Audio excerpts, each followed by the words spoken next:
जय हिंद दोस्तों, मैं इस यूट्यूब चैनल पर 12 का मैथ पढ़ाता हूँ, जिसमें मैं आईटीएफ है जो मैं इसको पूरा मैं खत्म कर दिया हूँ। एनसीईआरटी बुक दूसरा लेसन था जिसमें मैं पूरा खत्म कर दिया हूँ। थ्योरी फार्मूला एक्सरसाइज 2.1 2.2 विविध सबको खत्म कर दिया हूँ। इसके 2 पूरा खत्म कर दिया हूँ। इसका अगला चैप्टर पढ़ना है मैट्रिक्स। क्या पढ़ना है? मैट्रिक्स पढ़ना है, यानी दो पर से क्या आता है 3, यानी मैट्रिक्स को आज पढ़ाएंगे। तो मैट्रिक्स को बढ़ाने के लिए सबसे पहले थ्योरी बहुत जानना जरूरी है। थ्योरी को देख लीजिए, बहुत मैट्रिक्स ज्यादा भारी नहीं है। मैट्रिक्स को खाली यूं ही आप थ्योरी खाली सीख जाइए। थ्योरी को देख लीजिए कि मैट्रिक्स में थोड़ा कुछ कंसेप्ट है। मैट्रिक्स तो यूं ही बना देंगे, मैट्रिक्स में थोड़ा थ्योरी जानने की जरूरत है। तो चलते हैं, बिना देरी के वीडियो को स्टार्ट करते हैं। हम मैट्रिक्स के बारे में कुछ जानकारी लेंगे कि मैट्रिक्स क्या है, मैट्रिक्स क्यों बना है, मैट्रिक्स में कौन रो है कौन कॉलम है, इसके बारे में जानकारी बताऊंगा। मैट्रिक्स है जो एनसीईआरटी बुक में 3 लेसन पढ़ना है। मैट्रिक्स का हिंदी होता है अवयव। क्या होता है? अवयव। जो 12th का मैथमेटिक्स, मैट्रिक्स का हिंदी क्या होता है? अवयव होता है। सबसे पहले जानना है कि मैट्रिक्स क्या है। मैट्रिक्स क्या था? आप जानते हो मैट्रिक्स क्या है? मैट्रिक्स एक ऐसा कार्य या वर्गाकार क्रमविन्यास होता है जिसमें वास्तविक काल्पनिक संख्याओं को सजाया जाता है। लेकिन मैट्रिक्स एक ऐसा कार्य या वर्गाकार क्रमविन्यास होता है जिसमें वास्तविक काल्पनिक संख्याओं को सजाया जाता है। देखिए, इसमें संख्याओं को हम सजा रहे हैं, ए बी सी डी, इसमें वास्तविक काल्पनिक संख्याओं को सजा रहे हैं। इसे ऐसे ले लेते हैं, ए भी मैट्रिक्स है। ऐसे ले लेते हैं 1 0 0 0 1 0 0 0 1, ये भी एक मैट्रिक्स है। तो मैट्रिक्स क्या है? तो मैट्रिक्स एक ऐसा आयताकार या वर्गाकार, मैट्रिक्स एक ऐसा आयताकार या वर्गाकार क्रमविन्यास है जिसमें वास्तविक काल्पनिक संख्याओं को सजाया जाता है। ठीक है, इसमें सजाया हुआ है ए बी सी डी 1 2 3 4, ये सब क्या है? मैट्रिक्स है। मैट्रिक्स में और जानकारी प्राप्त करना है कि मैट्रिक्स के सभी अव्यय को, मैट्रिक्स में जितना अव्यय है, मैट्रिक्स के सभी अव्यय ये जितना है ना, ये सब अव्यय है। मैट्रिक्स सभी अव्यय को बिग ब्रैकेट या स्मॉल ब्रैकेट या इसके अंदर रखते हैं। इसके अंदर हम रखते हैं मैट्रिक्स के सभी अव्यय को। किसके अंदर रखते हैं? बिग ब्रैकेट, स्मॉल ब्रैकेट या इसके अंदर रखते हैं।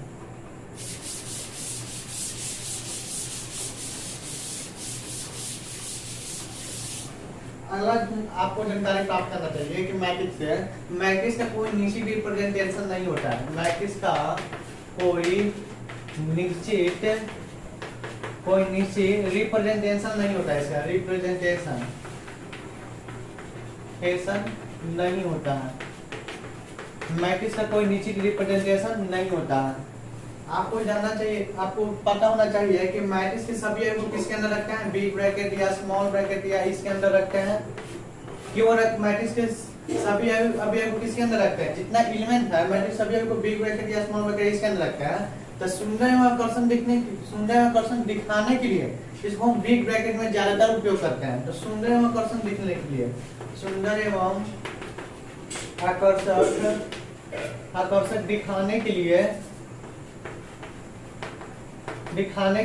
सुंदर एवं आकर्षक दिखाने के लिए इसे मैट्रिक्स को बिग ब्रैकेट के अंदर रखते हैं। मैट्रिक्स को किसके अंदर रखते हैं? बिग ब्रैकेट के अंदर। जब भी आपको मैट्रिक्स मिलेगा तो अधिकतर आपको बिग ब्रैकेट में मिलेगा। इसे 1 2 3 4 या आपको ऐसे मिल जाएगा ए बी सी डी। अधिकतर आपको क्या मिलेगा? बिग ब्रैकेट में। क्यों बिग ब्रैकेट में इसको रखते हैं? क्योंकि सुंदर एवं आकर्षक दिखाने के लिए इसको हम बिग ब्रैकेट के अंदर रखते हैं। अगला मैट्रिक्स में आपको थ्योरी जानना बहुत जरूरी है।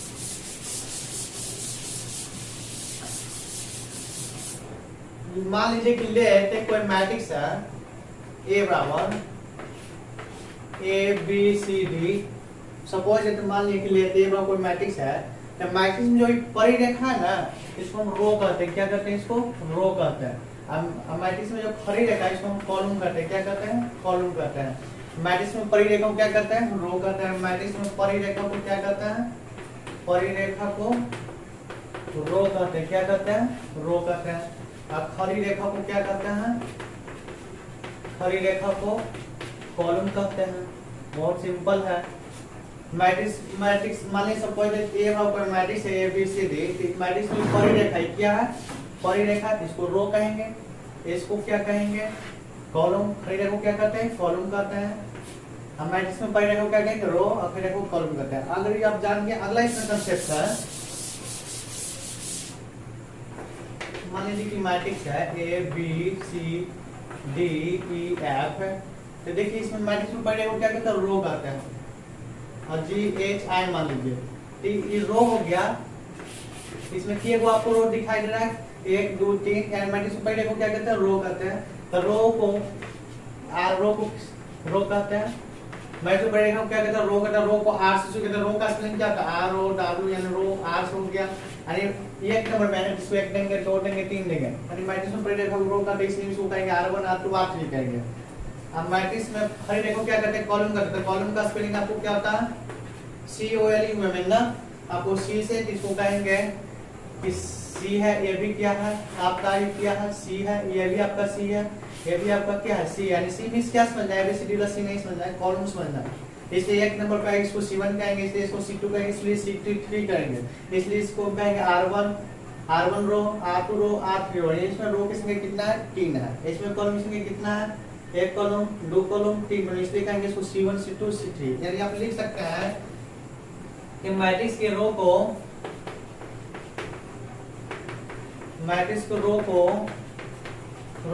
क्रमशः आप किससे डिनोट करेंगे, तो R1 से, R2 से, R3 से, बहुत सारा हो सकता है, जितना आपको रो मिलेगा उतना हो जाएगा। मैट्रिक्स को रो को क्रमशः किससे डिनोट करेंगे, R1 R2 R3 क्यों डिनोट करेंगे, क्योंकि मैट्रिक्स इसको परिरेखा क्या कहते हैं, रो कहते हैं। यानी रो का स्पेलिंग क्या था, RO W यानी R, एक नंबर पे आएगा इसके 1 दिया R1, दो नंबर पे इसलिए R2 दिया, इसको R3 दिया, यानी मैट्रिक्स को रो को हम क्रमशः R1 R2 R3 शुरू करते हैं। अब मैट्रिक्स के कॉलम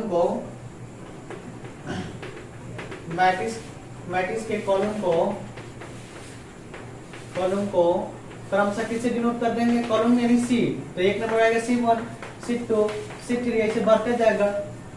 मैट्रिक्स के रो को क्रमशः R1 R2 R3 द्वारा सूचित किया जाता है, मैट्रिक्स के कॉलम को क्रमशः C1 C2 C3 द्वारा सूचित किया जाता है। ये तो कांसेप्ट हो गया, आपको अगला पता होना चाहिए।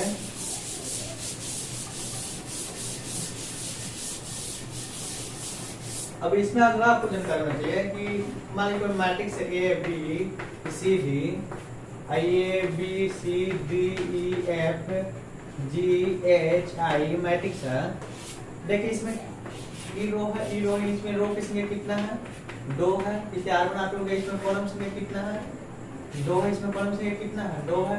यानी इसको हम कहेंगे कि 2 रो है, 2 कॉलम, इसलिए कहेंगे 2/2 का है। कितना का है, 2/2 का। इसको कहेंगे इसमें रो की संख्या कितना है, आपको दिखाई दे रहा है, परिरेखा को रो कहते हैं। इसलिए R1 हो गया, ये R2 हो गया, ये R3 हो गया। इसको क्या कहते हैं, कॉलम कहते हैं। जैसे हो गया C1 हो गया, C2 हो गया, क्या हो गया, C3 हो गया। इसमें कॉलम की संख्या आपको, इसमें रो की संख्या आपको 3 है, रो की संख्या 3 है, कॉलम संख्या कितना 3 है, यानी इसको कहेंगे 3/3 का है। कितना का, 3/3 का है। अगला आपको जानकारी होना चाहिए,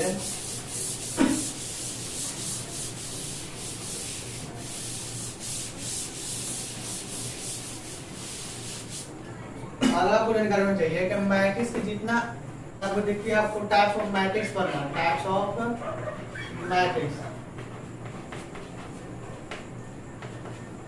मैट्रिक्स पढ़ना। तो सबसे पहले इसमें पढ़ना है रो मैट्रिक्स।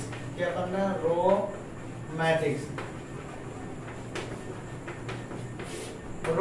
का होता है पंक्ति अवयव। क्या पढ़ना, रो मैट्रिक्स क्या है, वैसा मैट्रिक्स में रो की संख्या 1 होता है। आपको बताया नहीं कि इसको रो कहता है, जब इसमें रो की संख्या कितना है, 1 है, तो वैसा मैट्रिक्स जिसमें रो की संख्या 1 उसको कहेंगे रो मैट्रिक्स। क्या कहेंगे, रो मैट्रिक्स। इसका व्यापक रूप होता है AIJ बराबर होता है M गुने 1 होता है। इसका व्यापक क्या होता है, AIJ क्या होता है, M गुने 1 होता है। आपको दूसरा मैट्रिक्स पढ़ना है कॉलम मैट्रिक्स पढ़ना है, यानी वैसा मैट्रिक्स जिसमें कॉलम की संख्या 1 हो। इसको आपको पता है कि परिरेखा को रो कहते हैं, खड़ी रेखा को क्या कहते हैं, कॉलम कहते हैं।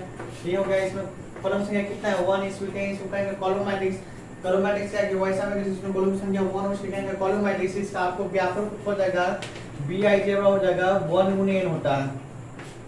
इसका व्यापक रूप कितना हो जाएगा, BIJ 1 गुने n होता है। आपको तीसरा पढ़ना है स्क्वायर मैट्रिक्स। स्क्वायर मैट्रिक्स क्या है, कि वैसा मैट्रिक्स जिसमें रो और कॉलम की संख्या सेम हो, रो और कॉलम की संख्या क्या हो, बराबर हो। स्क्वायर मैट्रिक्स क्या है, यानी स्क्वायर मैट्रिक्स का इंग्लिश होता है वर्ग वैल्यू, वैसा मैट्रिक्स रो और कॉलम की संख्या सेम हो, इसको कहेंगे स्क्वायर मैट्रिक्स। ए है, बी है, सी है, डी है। इसमें देख लीजिए रो की संख्या कितना है, 2 है, इसमें कॉलम की संख्या कितना है, 2 है। इसमें रो की संख्या आपको कितना आ गया, m बराबर को कितना आ गया 2, आपको n बराबर को कितना आ गया 2, यानी इसमें रो और कॉलम की संख्या क्या है, सेम है, इसलिए इसको हम कहेंगे स्क्वायर मैट्रिक्स। क्या कहेंगे, स्क्वायर मैट्रिक्स। आपको स्क्वायर मैट्रिक्स का कांसेप्ट है कि m बराबर क्या होता है, n होता है, यानी रो की संख्या बराबर कॉलम की संख्या क्या होता है, सेम होता है। तो स्क्वायर मैट्रिक्स क्या है कि वैसा मैट्रिक्स जिसमें रो और कॉलम की संख्या सेम हो, इसमें जितना रो रहेगा उतना ही कॉलम रहेगा। देखिए इसमें 2 रो है, इसमें 2 कॉलम है, यानी m बराबर 2, n बराबर 2 है, m बराबर 2, n बराबर 2 है, यानी m बराबर क्या फॉर्मूला होता है, n होता है। ये आपको बहुत पूछता है कि स्क्वायर मैट्रिक्स में m बराबर क्या होता है, तो m बराबर n होता है। अगला आपको मैट्रिक्स पढ़ना है,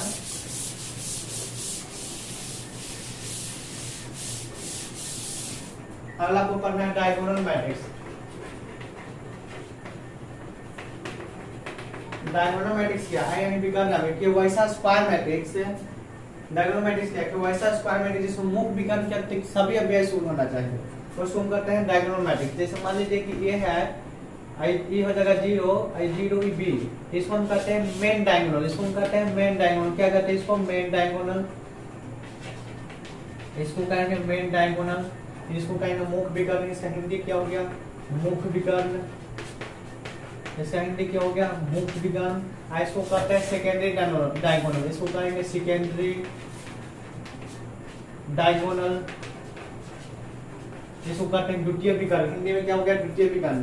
कि डायगोनल मैट्रिक्स क्या है कि वैसा स्क्वायर मैट्रिक्स, कहता है कि वैसा स्क्वायर मैट्रिक्स जिसमें मुख्य विकर्ण के अतिरिक्त सभी अव्यय क्या है, शून्य है। जैसे मान लीजिए कि एक है 0, 0, 2 है, इसको देखिए मेन डायगोनल में क्या है, मुख्य विकर्ण के अतिरिक्त मुख्य विकर्ण को पकड़ लीजिए, देखिए अन्य सभी अव्यय क्या है, शून्य है।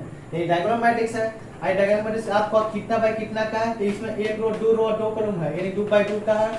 3 का भी हो सकता है, 1 0 0 ले लीजिए, 0 आप यहाँ 3 ले लीजिए, 0 ले लीजिए, 0 4 5।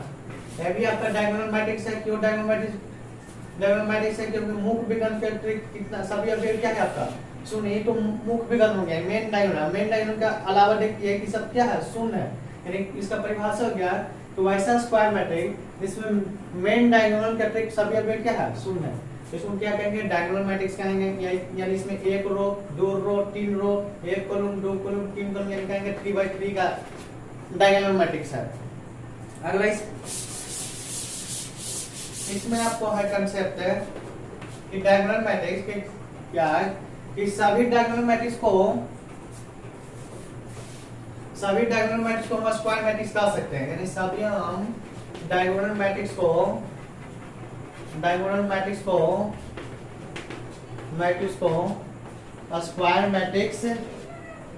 स्क्वायर मैट्रिक्स कह सकते हैं। ये सभी डायगोनल मैट्रिक्स है वो स्क्वायर मैट्रिक्स होगा, बट सभी स्क्वायर मैट्रिक्स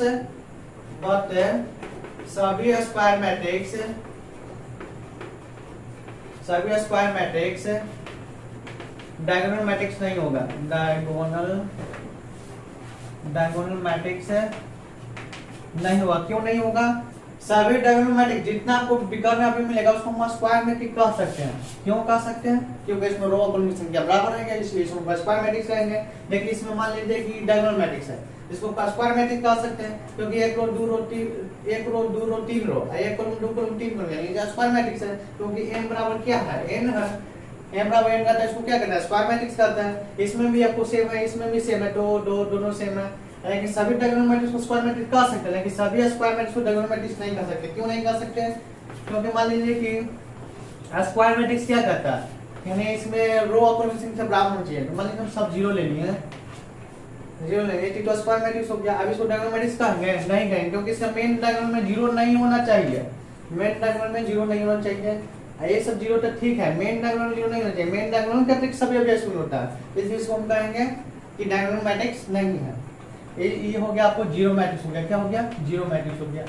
सभी हम स्क्वायर मैट्रिक्स को डायगोनल मैट्रिक्स नहीं कह सकते। क्यों नहीं कह सकते हैं, तो इसका मेन डायगोनल में क्या हो गया, 0 हो गया। लेकिन डायगोनल मैट्रिक्स में कहता है कि मेन डायगोनल में 0 नहीं होना चाहिए।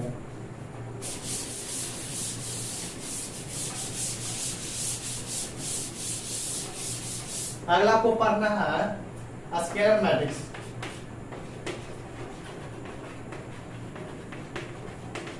स्केलर मैट्रिक्स में बारे में जानिए कि स्केलर मैट्रिक्स क्या है। यदि सभी कि वाइस स्केलर मैट्रिक्स क्या है, इसको हम कहेंगे स्केलर मैट्रिक्स। जैसे एग्जांपल देख लीजिए कि माइनस के है, जीरो है, माइनस के है, इसको कहेंगे स्केलर मैट्रिक्स। क्योंकि मेन डायगोनल में हमेशा सेम होना चाहिए, मेन डायगोनल में क्या होना चाहिए, हमेशा सेम होना चाहिए। इसको कहेंगे स्केलर मैट्रिक्स। क्या कहेंगे, स्केलर मैट्रिक्स। जैसे मान लीजिए क्या -1 है, जीरो है, -1, ये क्या हो गया, स्केलर मैट्रिक्स हो गया। अब बाकी मेन डायगोनल का ट्रिक है, आंसर भी क्या होना सुनना चाहिए, लेकिन मेन डायगोनल में क्या होना चाहिए, सेम होना चाहिए। माइनस के होना चाहिए, प्लस में नहीं होना चाहिए, -1 तो -1 नहीं होना चाहिए। इसलिए इसको हम कहेंगे स्केलर मैट्रिक्स। क्या है, स्केलर मैट्रिक्स। अगला आपको पढ़ना है जीरो मैट्रिक्स। जीरो मैट्रिक्स क्या है कि वैसा मैट्रिक्स का सभी अवयव शून्य हो, इसलिए इसको जीरो मैट्रिक्स कहेंगे। इसको हम कहेंगे जीरो मैट्रिक्स है, इसका सभी आपको अवयव क्या दिखाई दे रहा है, एलिमेंट में सभी अवयव क्या है, शून्य है, इसको कहेंगे जीरो मैट्रिक्स है। जीरो मैट्रिक्स आपका क्या है, 2 है। इस 2 कहां से लिखते हैं, रो और कॉलम संख्या को काउंटिंग करते हैं। इसमें देखिए एक रो, 2 रो, एक कॉलम, 2 कॉलम, यानी m बराबर आपका आ गया 2, n बराबर आपका कितना गया 2। इसलिए इसको कहेंगे कि 2 का जीरो मैट्रिक्स है। इनका सभी अवयव क्या है, शून्य है, इसलिए इसको हम, यह भी जीरो मैट्रिक्स है आपका, यह भी आपका जीरो मैट्रिक्स है, क्योंकि सभी अवयव इसका शून्य है, इसका सभी अवयव क्या है, शून्य, यानी 3/3 का जीरो मैट्रिक्स है। अगला आपको मैट्रिक्स पढ़ना है यूनिट मैट्रिक्स। यूनिट मैट्रिक्स, इसका क्या और नाम है, identity matrix. Identity matrix. Unit matrix का जो क्या है, अवयव ऐसा हो गया तस्मक अवयव। तो यूनिट मैट्रिक्स के बारे में आपको जानकारी होना चाहिए कि वैसा मैट्रिक्स जिस मेन डायगोनल में 1 होना चाहिए, लेकिन सभी अवयव क्या होना चाहिए, 0 होना चाहिए। देखिए मेन डायगोनल में क्या होना चाहिए, 1 होना चाहिए, लेकिन सभी अवयव क्या होना चाहिए, 0 होना चाहिए। इसको हम कहते हैं यूनिट मैट्रिक्स। इसको क्या कहता है, यूनिट मैट्रिक्स कहते हैं। 2/2 का है, यहाँ देख लीजिए, इसका मेन डायगोनल में क्या होना चाहिए, 1 होना चाहिए, तब इसको कहेंगे यूनिट मैट्रिक्स। देखिए इसका मेन डायगोनल में क्या है, 1 है, लेकिन सभी अवयव क्या है, 0 है, इसको कहेंगे यूनिट मैट्रिक्स। ये आपका 3/3 का है। अब यूनिट मैट्रिक्स में आपको कुछ और पता होना चाहिए कि यूनिट मैट्रिक्स को कैपिटल I के द्वारा डिनोट किया जाता है। यूनिट मैट्रिक्स को किसके द्वारा डिनोट किया जाता है, कैपिटल I के द्वारा। आपको और जानकारी होना चाहिए कि किसी भी यूनिट मैट्रिक्स का डिटरमिनेंट का मान कितना होता है, 1 होता है। मान लीजिए यूनिट मैट्रिक्स है, इसका डिटरमिनेंट कितना है, इसका मान क्या होता है, 1 हो जाता है। किसी भी मैट्रिक्स में जब यूनिट मैट्रिक्स से गुणा करें, मान लीजिए सपोज मैट्रिक्स ए बराबर दिया हुआ, यूनिट मैट्रिक्स को गुणा करेंगे, इसका यही होता है। मैंने कहा किसी भी यूनिट मैट्रिक्स का डिटरमिनेंट मान 1 होता है। यूनिट मैट्रिक्स को कैपिटल I द्वारा डिनोट किया जाता है। किसी भी यूनिट मैट्रिक्स का डिटरमिनेंट मान क्या होता है, 1 होता है। किसी भी मैट्रिक्स में जब यूनिट मैट्रिक्स से गुणा करते हैं तो उसका उतना ही होता है, यानी ये है यूनिट मैट्रिक्स गुणा करेंगे यही बराबर होगा।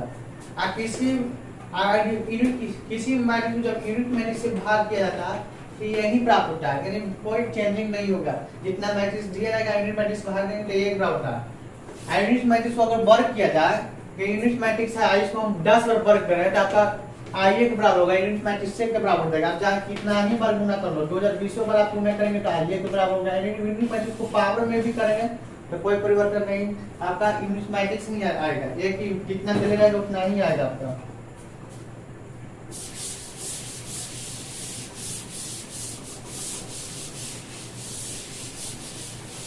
अगला आपको मैट्रिक्स करना है अपर ट्रायंगुलर मैट्रिक्स। मैट्रिक्स के कुछ इंपॉर्टेंस पढ़ना है, इंपॉर्टेंस अपर ट्रायंगुलर मैट्रिक्स करना है आपको। Upper triangular matrix, upper triangular matrix क्या है कि वैसा मैट्रिक्स, अपर ट्रायंगुलर मैट्रिक्स किसको कहेंगे कि वैसा मैट्रिक्स जिसका मेन डायगोनल के नीचे लगा बेस होना, उसको कहेंगे अपर ट्रायंगुलर मैट्रिक्स। जैसे मान लीजिए कि 1 है, 2 है, 3 है, यहाँ हो जाएगा 0, 2, 3, 0, 0 और 4 हो गया। इसको क्या कहते हैं, मेन डायगोनल। देखिए अपर ट्रायंगुलर मैट्रिक्स क्या है कि वैसा मैट्रिक्स जिसके मेन डायगोनल के नीचे वाले के सभी अवयव क्या है? यहाँ शून्य है। नीचे वाले के सभी अवयव क्या है? शून्य है। नीचे वाले के सभी अवयव क्या है? आपका शून्य है। सभी अवयव शून्य है, उसको कहेंगे upper triangular matrix. Upper triangular matrix क्या है? कि वैसा मैट्रिक्स जिसके मेन डायगोनल के नीचे वाले के सभी अवयव शून्य, इसको कहेंगे कि अपर ट्रायंगुलर मैट्रिक्स है। अगला आपको मैट्रिक्स पढ़ना है lower triangular matrix. Lower triangular matrix, lower triangular matrix क्या है? तो इसको कुछ नहीं करना है आपको, कि वैसा मैट्रिक्स जिसके मेन डायगोनल के आपके ऊपर वाले के सभी अवयव शून्य हो, तो इसको कहेंगे लोअर ट्रायंगुलर मैट्रिक्स कहेंगे इसको। मान लीजिए कि 0 1 2 हो गया, 0 0, 4 हो गया, 5 हो गया, 6 हो गया, 7 हो गया, 8 हो गया, 9 हो गया। आई क्या हो जाएगा आपका? 0 ना हो जाएगा। देखिए मेन डायगोनल है, मेन डायगोनल के ऊपर वाले सभी अवयव क्या है? शून्य है। इसको कहेंगे लोअर ट्रायंगुलर मैट्रिक्स कहेंगे। इसको क्या कहेंगे? लोअर ट्रायंगुलर मैट्रिक्स, क्योंकि मेन डायगोनल के ऊपर वाले के सभी अवयव शून्य होते हैं, इसको कहेंगे लोअर ट्रायंगुलर मैट्रिक्स कहेंगे। इसको क्या कहेंगे? लोअर ट्रायंगुलर मैट्रिक्स कहेंगे।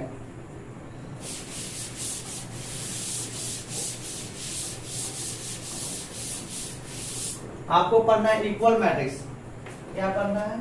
Equal matrix.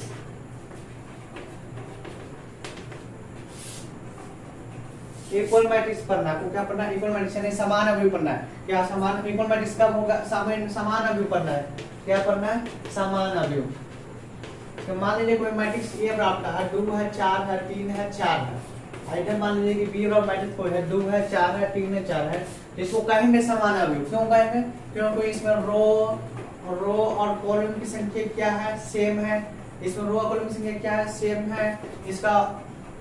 इसका रो और कॉलम की संख्या सेम है, और इसका संगत अवयव भी क्या है? सेम है। संगत अवयव भी समान है। इसका ऑर्डर भी क्या है? समान। इसका ऑर्डर भी क्या है? इसका ऑर्डर भी क्या है? समान है। ऑर्डर भी समान है।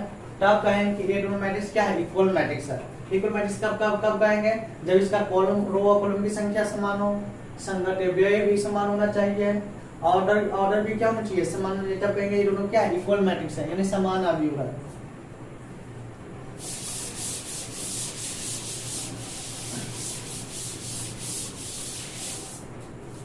अगला को मैट्रिक्स में कंसेप्ट जानना बहुत जरूरी है। ऑर्डर ऑफ मैट्रिक्स पढ़ना है। Order of matrix. Order of matrix जिसको कहते हैं अवयव की कोटि। इसको हिंदी में क्या कहते हैं? अवयव की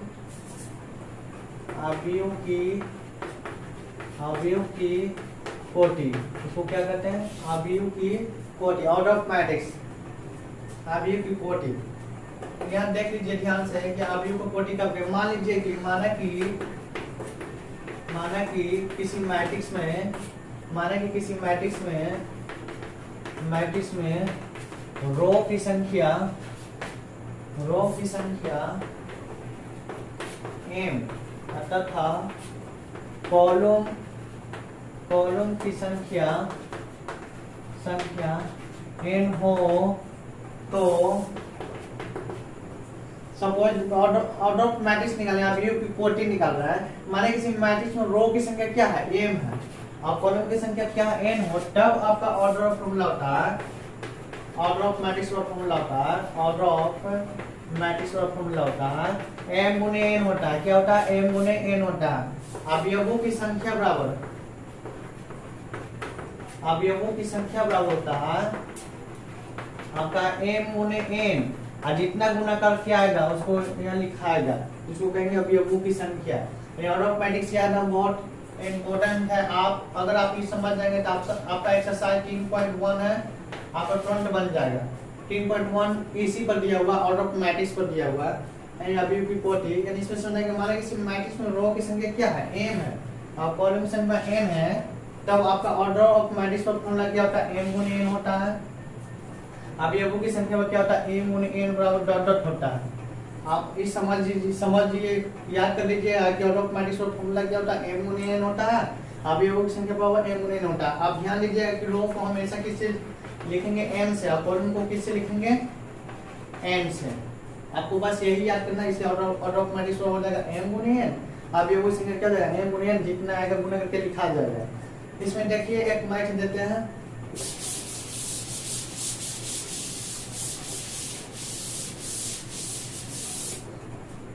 देखिए इसमें माने कि मैट्रिक्स ये आपका दिया हुआ है 4 5 6 7 -1 2 3 4 5 है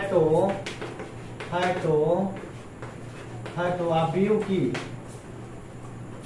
की क्वेश्चन है, अवयव की कोटि तथा अवयवों की संख्या ज्ञात करें,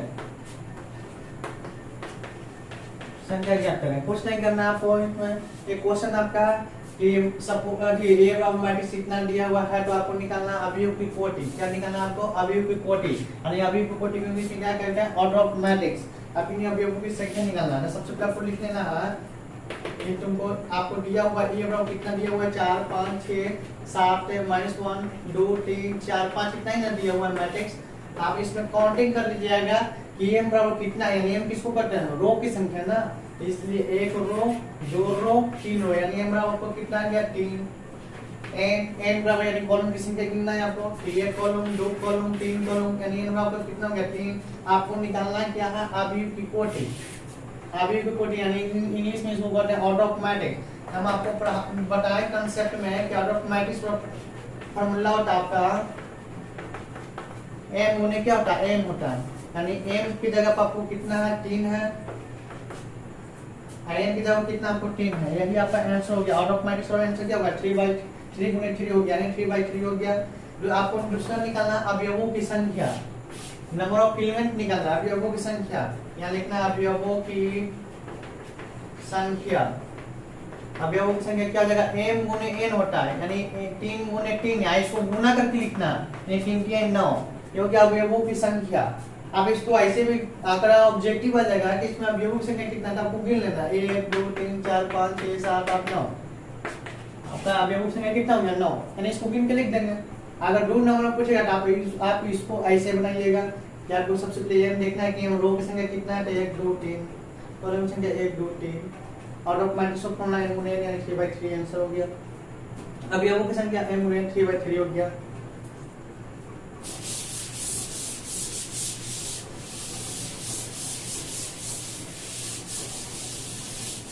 अगर इसमें देखिए माने कि एक और क्वेश्चन इसमें, जैसे आपको मैट्रिक्स दे देगा b बराबर 2 3 4 1 5 6 7 8 9 है तो आपका अवयव की कोटि,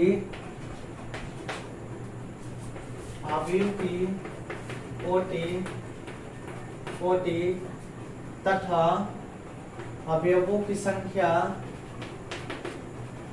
की संख्या और प्रविष्टियों की संख्या निकाले। प्रविष्टियों की संख्या निकालना। ये आपका क्वेश्चन बोर्ड स्क्रीन पर है। क्वेश्चन है कि बी रो मैट्रिक्स है, तो इसमें आपको निकालना है अवयव की कोटि, आपको अवयव की कोटि निकालना है, अवयवों की संख्या निकालना है, आपको प्रविष्टियों की संख्या निकालना है। तो कुछ नहीं करना है आपको। आप पढ़े होंगे मैट्रिक्स 12th क्लास में, तो आप यूं ही बना देंगे कि इसमें अवयवों की संख्या क्या है, यानी गिन के बता देंगे 2 3 4 5 6 7 8 9। ऑर्डर ऑफ मैट्रिक्स निकालना है, यानी अवयव की कोटि करें 3 गुने 3 है, 3/3 आंसर हो जाएगा। लेकिन प्रविष्टियों की संख्या, यहाँ सोचने वाली बात है कि प्रविष्टियों की संख्या किसको कहते हैं।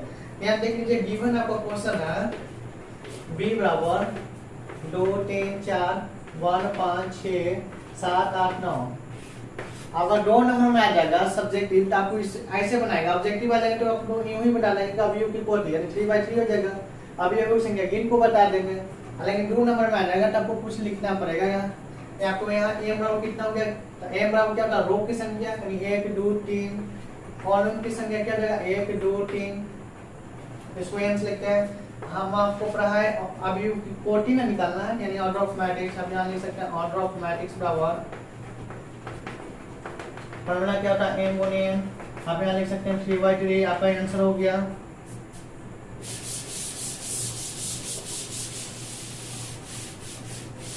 फिर आपको क्या निकालना था? दूसरा आपको निकालना था यहाँ बना देते हैं। दूसरा आपको निकालना था अवयवों की संख्या। अवयवों की संख्या यानी अवयवों की संख्या आप गिन के भी बता सकते हैं, ये तो ऑब्जेक्टिव के लिए है। अगर आपको सब्जेक्टिव में जाएगा तो आप ऐसे भी कर सकते हैं 3/3 और 3 के 9 हो गया, ये आंसर हो गया। तीसरा आपको कर रहा प्रविष्टियों की संख्या। प्रविष्टियों की संख्या, प्रविष्टियों की संख्या, प्रविष्टियों की संख्या उसको कहते हैं जो संख्या से मिलकर बना उसको कहेंगे प्रविष्टियों की संख्या। तो आपको क्या क्या बना, 1 आया है, 2 आया है, 3 आया है, 4 आया है, 5 आया, 6 आया, 7, 8, 9, यानी आपको कौन कौन संख्या से मिलकर बना वो उसको लेना प्रविष्टि की संख्या। यानी 1 भी आया है, 2 से बना, 3 से बना, 4 से बना, 5 से बना, 6 से बना, 7 से बना, 8 से बना, 9 से बना। अगर यहाँ 2 एक बार और लिखा है तो यानी 2 में 2 को 2 रहेगा तो उसमें एक ही को 2 लेना है, यानी देखना है कौन कौन संख्या से बना है। यानी आपको 1 और संख्या, 2 संख्या, 3, 4, 5, 6, 7, 8, 9, यानी आपका प्रविष्टि की संख्या भी कितना हो जाएगा, 9 हो जाएगा। आज का क्लास इतना ही रहेगा। आज का क्लास इतना ही रहेगा। अभी मैट्रिक्स में बहुत थ्योरी है, इसका जल्द ही नेक्स्ट वीडियो आएगा जिसमें मैट्रिक्स को और थ्योरी दिया जाएगा, बहुत अच्छा से समझा दिया जाएगा। अगर इस चैनल पर पहली बार आए हैं तो आपको वीडियो पसंद आता है तो इस वीडियो को शेयर कर दीजिएगा, सब्सक्राइब कर दीजिएगा। धन्यवाद।